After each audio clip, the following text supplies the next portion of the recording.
Jeg vil våge påstå, at der ikke var blevet lavet mange film, uden at folk havde fået deres kaffe og havde fået forplejning og snacks osv. Så runner er virkelig en stor del af produktionen.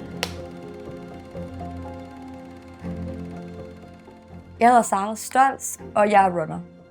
Man skal blive runner, hvis man godt kan lide at være i et sjovt og kreativt arbejdsmiljø, hvor man får lov til at møde en masse forskellige mennesker. Så kan man også godt kunne lide, at ikke 2 dage er ens. Der kan ligesom hele tiden ske nogle forskellige ting, når man møder ind på job.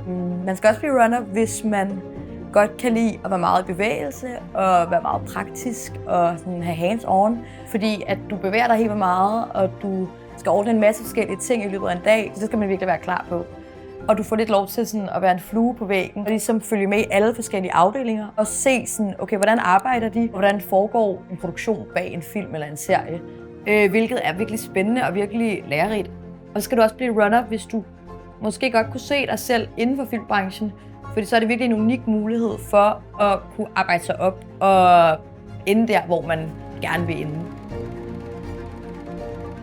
Det, man laver som runner, det er meget praktisk. Så det vil sige, at du skal altid sørge for, at der er et sætbord, hvor der er snacks og kaffe og lækker forplejning.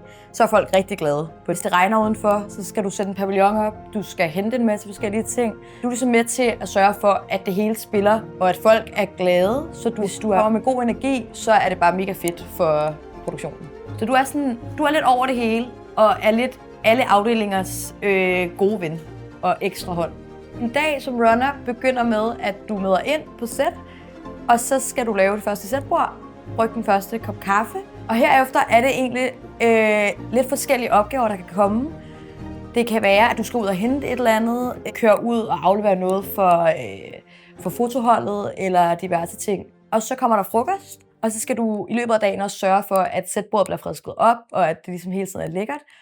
Og ellers er det egentlig bare det der med at hjælpe i afdelinger og sørge for, at det hele spiller. Jeg tror ikke, der ville være blevet lavet særlig mange film eller serier, hvis ikke der havde været runner på set. Fordi at det er virkelig vigtigt, at der er et godt hold bag kameraet. Sørge for, at der er forplejning, der er frokost, der bliver hentet de ting, der skal hentes, der bliver kørt de skuespillere og de ting, der skal frem og tilbage. Og, altså det er jo en mindre brik af sådan det større puslespil, og bare fordi man ikke ser dem i filmen, så gør vi virkelig mange ting bag kameraet og er ligesom med til at få det hele til at køre rundt. Mit første job som runner, det var på en Netflix-serie, der hedder Skruk. Og på Skruk, der mødte jeg en masse spændende og søde mennesker.